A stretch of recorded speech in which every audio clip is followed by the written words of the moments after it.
Boris Johnson, what would you do on day one in number 10 to make sure we leave the EU at Halloween? I would make sure that we have a plan that will convince our European friends and partners that we are absolutely serious about coming out. And the key things that you've got to do are to take the bits of the current withdrawal agreement, which is dead, take the bits that are serviceable and get them done. And that is, number one, the stuff about European Union citizens, the 3.2 million. They need to be properly protected. I wanted that done the day after the referendum. You may remember, their rights should be enshrined in an unconditional way in UK law, number one. Number two, you should look at the various other things that you could do to make progress with the bits of the withdrawal agreement that we have. I think the money is more difficult. I think the 39 billion is at the upper end of the EU's expectations, but there it is. It's a considerable sum. I think there should be a bit of creative ambiguity about when and how that gets paid over.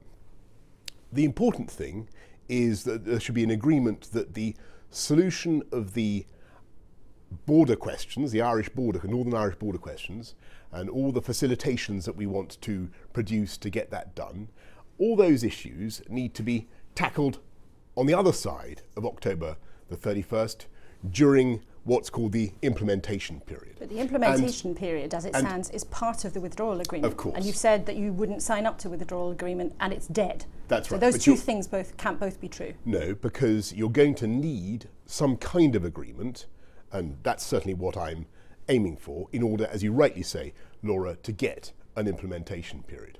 And I think, actually, that politics has changed so much since March the 29th. And I think on both sides of the channel, there's a really different understanding of what is needed. And on our side of the channel, we've got MPs in both the major parties who recognise that their parties face real danger of extinction at the polls. And Labour went backwards in the recent council elections unless we get Brexit over the line. But what so I think there's going to be a real willingness to move this thing forward. But what is it on the other side of the channel, obviously, where they're where watching the this very decisions will be carefully, made, and yes. where we need, obviously, for both sides to come together. They've now got 29 Brexit MEPs in Strasbourg. They have the 39 billion that they're keen to get, and frankly, they also want Brexit. They want it done, but they get over the line. They want it done in the EU, but they do not want it done at any cost. And time and again, whether it is Jean-Claude Juncker, President Macron, any EU leader, they have been crystal clear.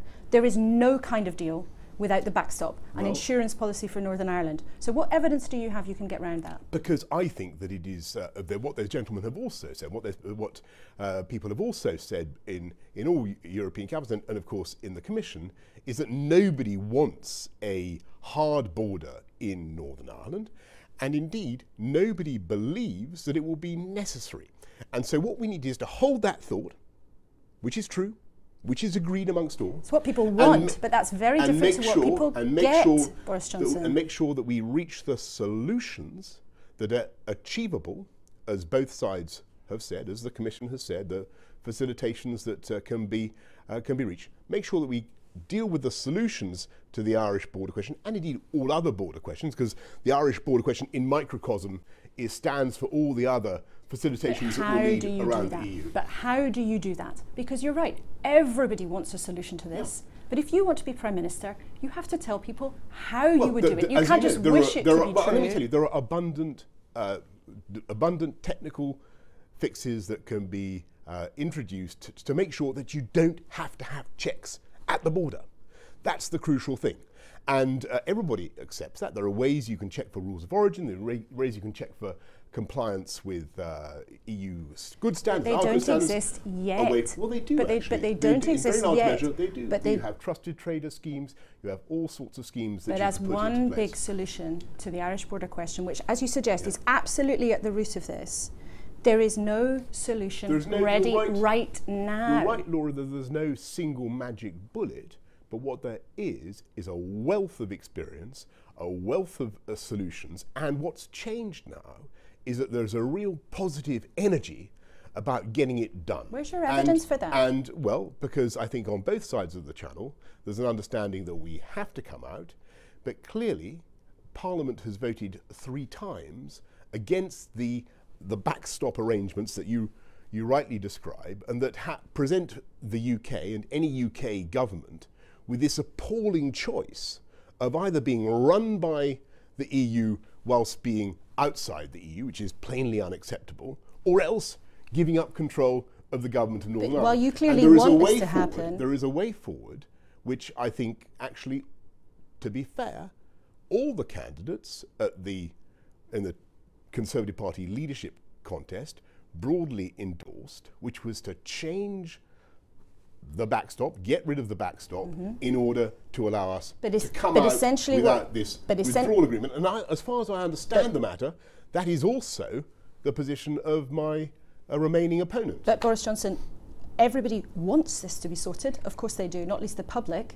But what you're basically saying is we'll cross our fingers because I think the situation is different, so we could get a deal done. You're not giving us anything concrete that actually suggests it's possible. No, that's not true at all, actually, Laura. If there was where's your evidence? A very good report just today by Shankar Singham and many others looking at the modalities of how to do this. This is something that had been worked on extensively for the last 3 years. There are plenty of checks that you can do away from the border, but it requires, if you have to do them without any kind of hard infrastructure at the Northern Ireland frontier. But you know, do you accept your plan would require agreement from the European Union, political goodwill, and why do you think they would do that when if the UK had just walked away from a deal that has taken them 3 years to put together? Several reasons. First of all, don't forget that, as I say, they've got the Brexit MEPs they don't particularly want. They want us out. They've got the incentive of the money.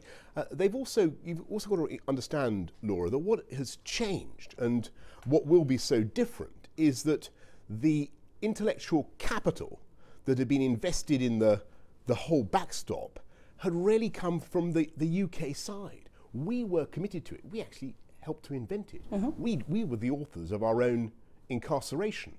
Take that away.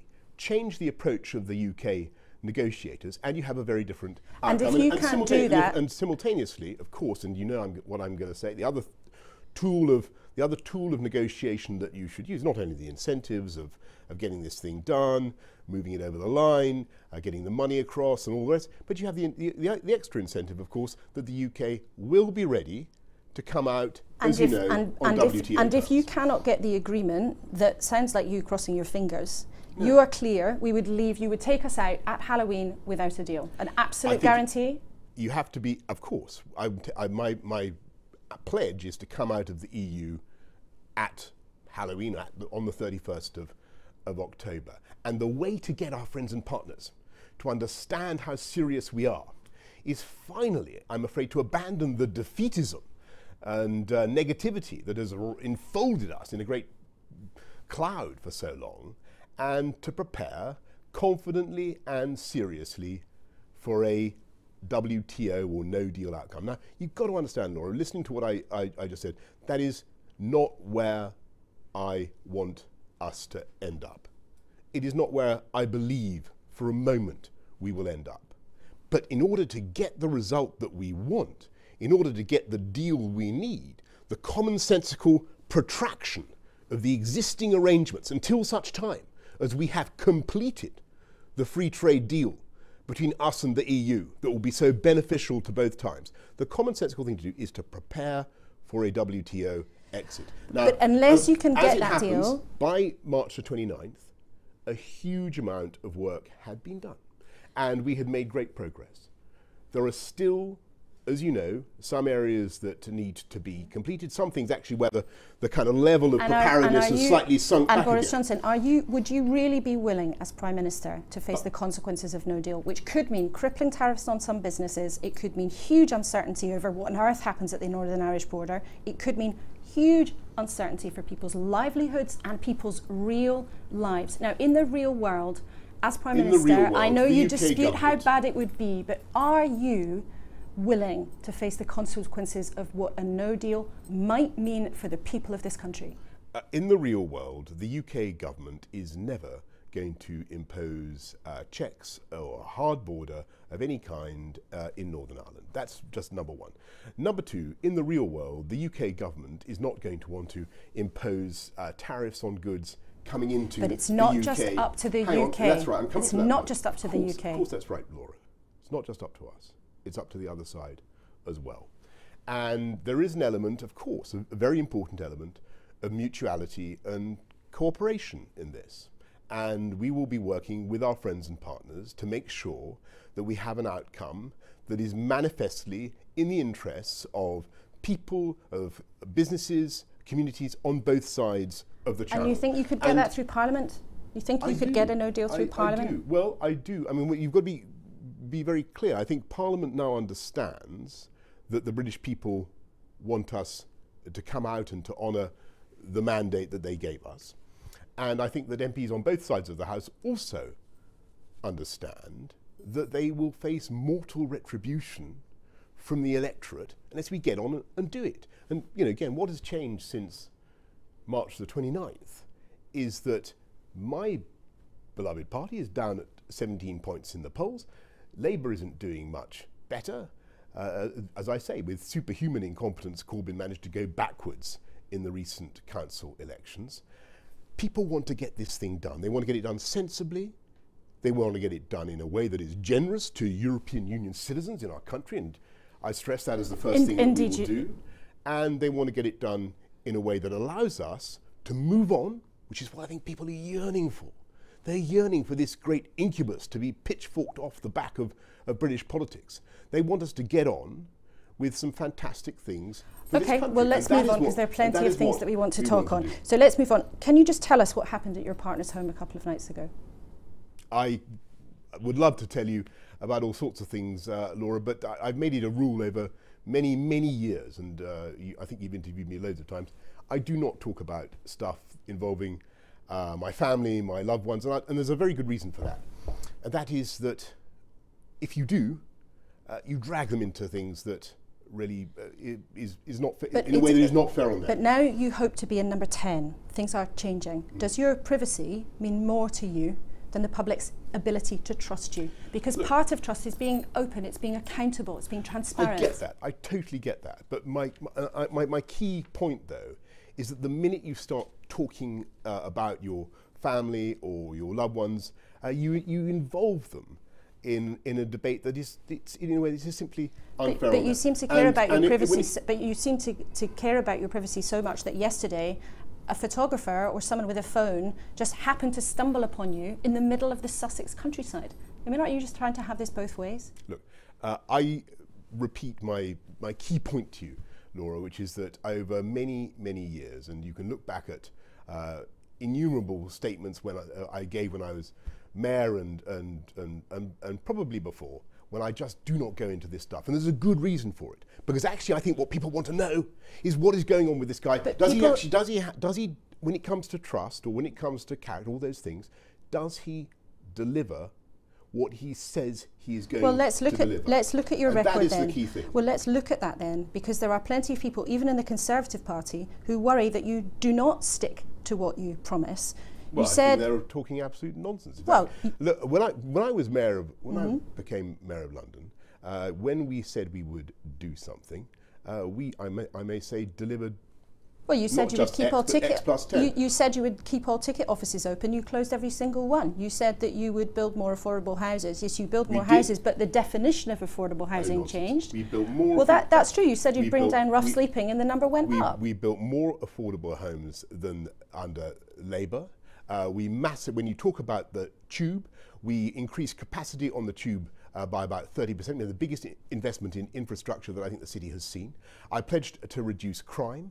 We reduced crime by about 20%. We reduced the murder rate, which is a statistic that is very difficult to fudge. We reduced it by 50%. But why do you think then, Boris Johnson, people worry about your character? Why do so many Conservatives worry about you sticking to your word or being careless with the truth? I mean, you said it only a few weeks ago you would raise tax for the wealthiest in society, then that became an ambition. You said you'd lie down in front of bulldozers at Heathrow, and now you're wobbling. And most importantly, when it came to the British citizen Nazanin Zaghari Ratcliffe, you put her in danger by being careless with the facts. Your words were used in evidence against her in an Iranian court. Do you think you've sometimes been careless with facts, careless with the truth?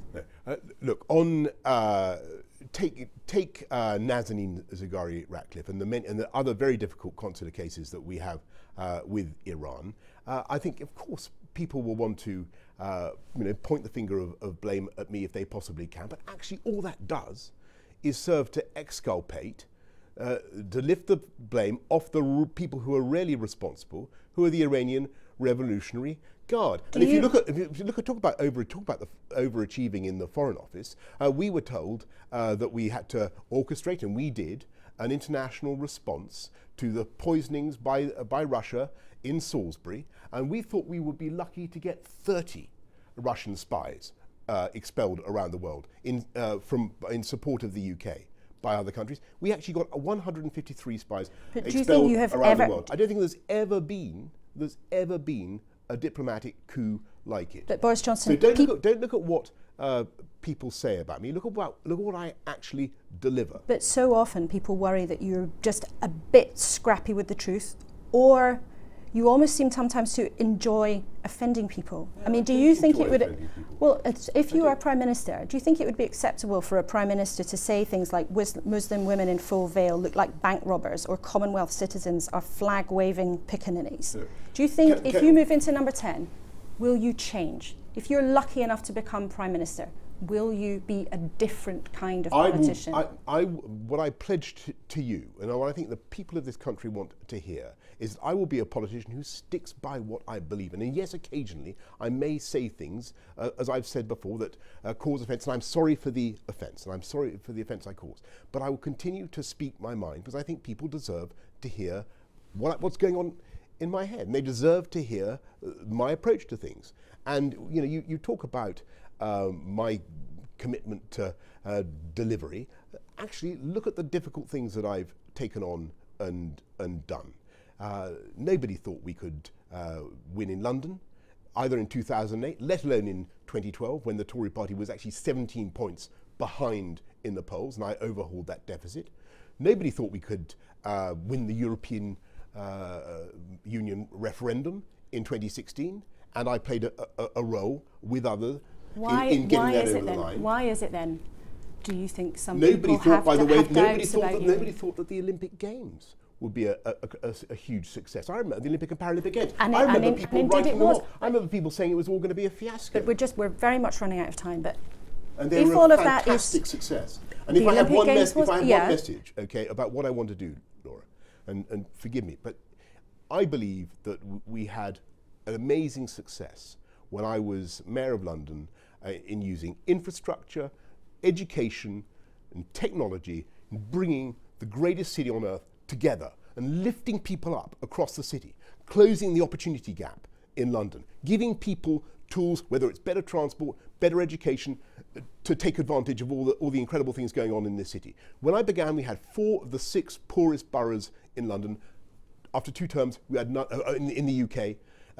When I ended, in London, there were none of the poorest 20 boroughs in the whole of the UK. The whole city came up, and it was people on the lowest incomes who'd been helped by our living wage, who'd been helped by massive investment in public transport, who'd been helped by better education. It was they whose life expectancy had gone up the fastest, and whose wealth had also increased. And the other person, I'm incredibly proud of that. And incredibly proud of that. And what I want to do now, if I possibly can, if I'm successful in this contest and become leader and Prime Minister, what I really want to do is to bring our country together, which has felt divided, which has felt a bit directionless, which has, I think, because of the failures of the political class, lost a sense of purpose and lost perhaps a bit of a sense of self-belief. I want to bring this incredible country together and to release the potential of the whole of the UK. That's what I want to do. Just one of the other people who was very closely involved in the Olympics, of course, was your opponent, Jeremy Hunt. What do you make of your opponent? And I pay tribute to Jeremy and enjoyed working with him then, as I've enjoyed working with him. Just final question: what do you in government, and who knows? look forward to working with him in the future. What do you make of him? Today he's saying you're a coward. Well, look, you know, I just always invoke the 11th commandment of Ronald Reagan, which is "Thou shalt never speak ill of a fellow Conservative." And you know what I want to do is talk about my basic message, which is to unite our country, bring the country together. I mean, Brexit was partly it was partly about objection to the one-way ratchet of European Union and democracy. It was partly, yes, of course, it was partly about immigration, but it was also about huge parts of Britain feeling that they didn't have the same advantages, the same care, the same love as London and the South East, and that they were being a bit left behind. Well, that's an economic mistake, it's a political and it's a social mistake. We need to bring the country together. Infrastructure, education, technology, give everybody the chance they deserve. And you really think you can do that when some people see you as the most divisive politician? Believe me, they said that in 2008, before I became mayor of London. The Guardian, a highly reputable newspaper, ran a whole section in which people promised to flee the land, or at least the city, if I became mayor.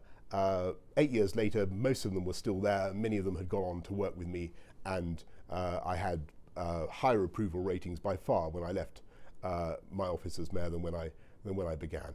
I ran London. Yes, of course, I believe in the democracy of our country, and yes, of course, we're going to get Brexit done by October the 31st. But be in no doubt that at heart I am a centre-right, progressive, modern conservative, and I will govern from the centre-right because that is, and from the centre because that is where you win. That is where the broad mass of the people of this country are. They understand that you need a dynamic market economy to pay for fantastic public services and infrastructure, and you need fantastic public services and infrastructure, great NHS, great education, to enable business to have the confidence to invest. And Jeremy Corbyn only understands one half of that. He's only interested in taxation and spending. He has no care, no love, no interest for business and for the wealth creators on whom we all depend. And you've got to have that balance in your government. Well, we will see if before too long you'll be able to make that case to him across this patch box. Boris Johnson. Thank you very much. Thank you very much indeed.